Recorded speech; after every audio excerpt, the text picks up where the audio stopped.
President Trump ended his Asia trip with a surprise meeting with North Korea's leader Kim Jong-un. The president made history by becoming the first sitting U.S. president to set foot inside North Korea.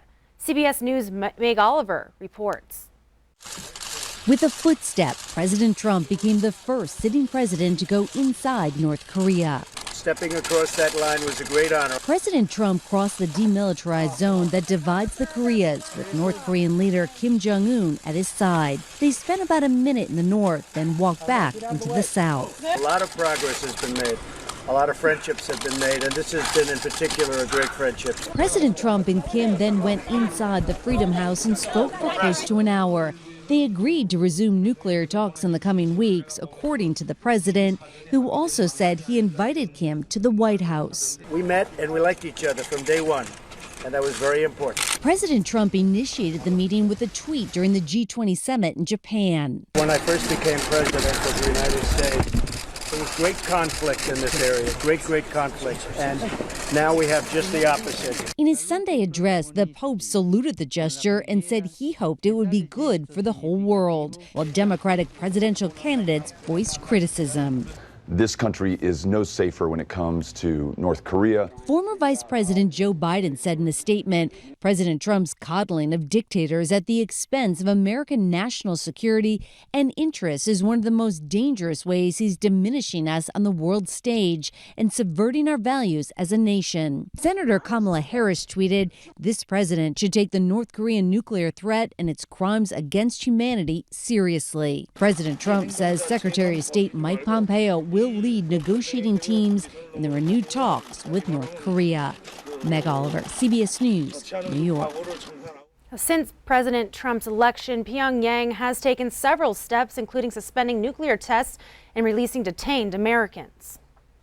The chilling details in a California case with Montana ties. New information is surfacing in the drowning of a 12-year-old boy who was found dead in a California irrigation ditch. Police say the mother, Sherry Telness, is allegedly the one to blame. And now, the Tulare Sheriff's Office confirmed the mother had tried to drown her same son in Montana a decade ago.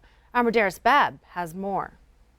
She was acting a little bit strange. Saturday morning, Lieutenant Kevin Kemmerling says the string of suspicious events continued. Around 4:30, police say neighbors saw Telness walking her two sons over to this canal. And later, she came back alone. That's when they started doing a search for the two boys. They were able to locate them in the canal behind me. Police say the kids' grandmother, as well as neighbors, saw the boys' bodies floating in the canal, unresponsive. Immediately, they pulled them out, started CPR, and called 911.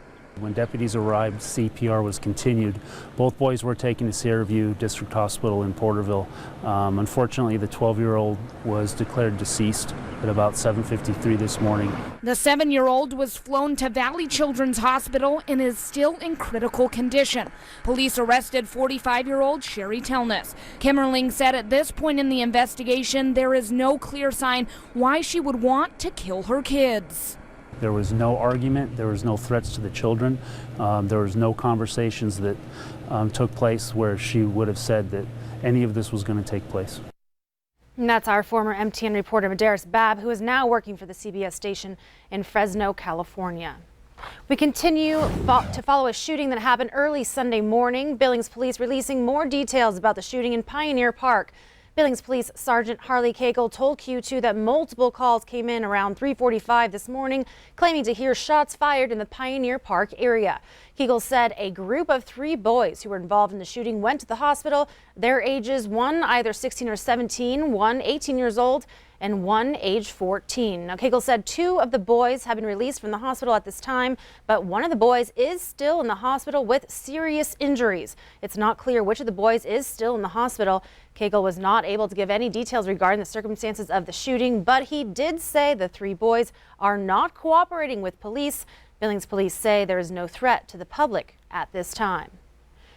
Turning now to weather with Rob Griggs. Things seem to be calming down a little bit out there, but it was quite the ride earlier today. Oh, we were busy, and we knew that we would be with the severe weather potentially crossing through the area. But let me show you some storm reports right now from the activity that we had. Several locations picked up some interesting stuff, and we had hail, but just a couple of quick examples for you. We had 1.25 inch hail at Gray Cliff. We had hail in the surrounding communities there. Billings up in the Heights, an inch of rain and almost an inch size hail. A little north of us there in Grass Range, a funnel cloud was reported. And as you can see, things are beginning to calm down a little bit. We've just got a few showers still in the southern half of the state, moving from the southwest up toward the northeast. Some of the bigger stuff that came through earlier in the Yellowstone Valley has since thinned out a little bit. So we're going to take a look at what that means. We've been downgraded just a little bit, so that's good news for us as far as severe weather is concerned going in through the night and into tomorrow. We'll talk about that with the Q2 Storm Tracker forecast in just a couple minutes. Zoe. All right, thanks, Rob. Well, stay with us. More to come on the 10 o'clock news. Montana cattle are always in high demand for buyers who like their high-quality genetics. After the break, find out in this week's Montana Ag Report why Montana ranchers could receive less money for their calves. Later in sports, ready, set, go. Lace up for the Missoula Marathon after the break. You're watching MTN News with Zoe Zandora, Storm Tracker weather with Rob Griggs, and sports with Casey Conlon.